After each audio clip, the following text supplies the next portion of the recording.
അസ്സലാമു വറഹ്മത്തുള്ളാഹി വബറകാതുഹു. എൻ്റെ പേര് ഷമീം. ഞാൻ ഇന്റർനാഷണൽ ഇസ്ലാമിക് യൂണിവേഴ്സിറ്റി മലേഷ്യയിലെ ഇംഗ്ലീഷ് ഡിപ്പാർട്ട്മെന്റിലെ PhD സ്റ്റുഡൻ്റ് ആണ്.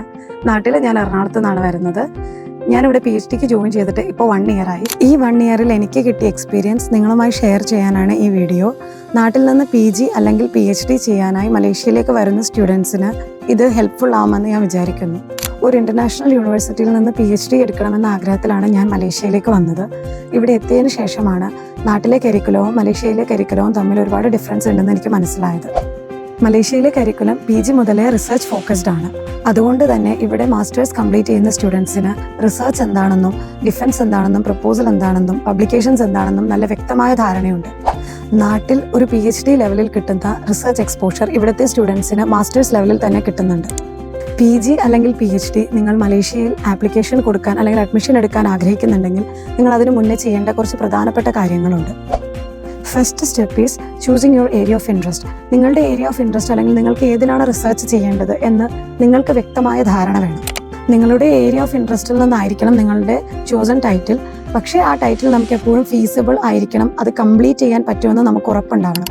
നിങ്ങൾ നിങ്ങളുടെ വഴിയിൽ ഒരു റിസർച്ച് നടത്തിയിട്ട് വേണം ആ ടൈറ്റിൽ നിങ്ങൾ ഫൈനലൈസ് ചെയ്യാൻ. അങ്ങനെ നിങ്ങൾ ഫൈനലൈസ് ചെയ്ത ടോപ്പിക്കുമായി ബന്ധപ്പെട്ട ഡിപ്പാർട്ട്മെന്റ് അല്ലെങ്കിൽ ലെക്ചേഴ്സ് ഉള്ള ക്യാമ്പസ് തിരഞ്ഞെടുക്കാൻ മാക്സിമം ശ്രമിക്കുക.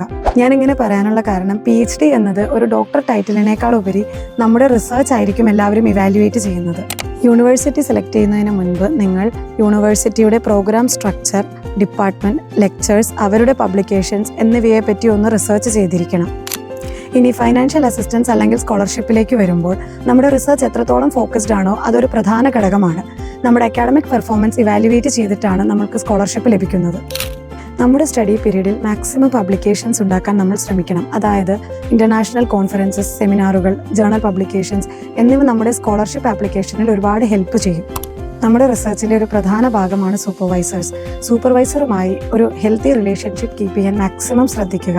സൂപ്പർവൈസർ നൽകുന്ന ഗൈഡ് ലൈൻസ് മാക്സിമം ഫോളോ ചെയ്യാനും ശ്രമിക്കുക. ഈ കാര്യങ്ങളൊക്കെ ഒന്ന് ശ്രദ്ധിച്ചാൽ മലേഷ്യ റിസർച്ച് സ്കോളേഴ്സിന് ഏറ്റവും നല്ലൊരു ഡെസ്റ്റിനേഷനാണ്.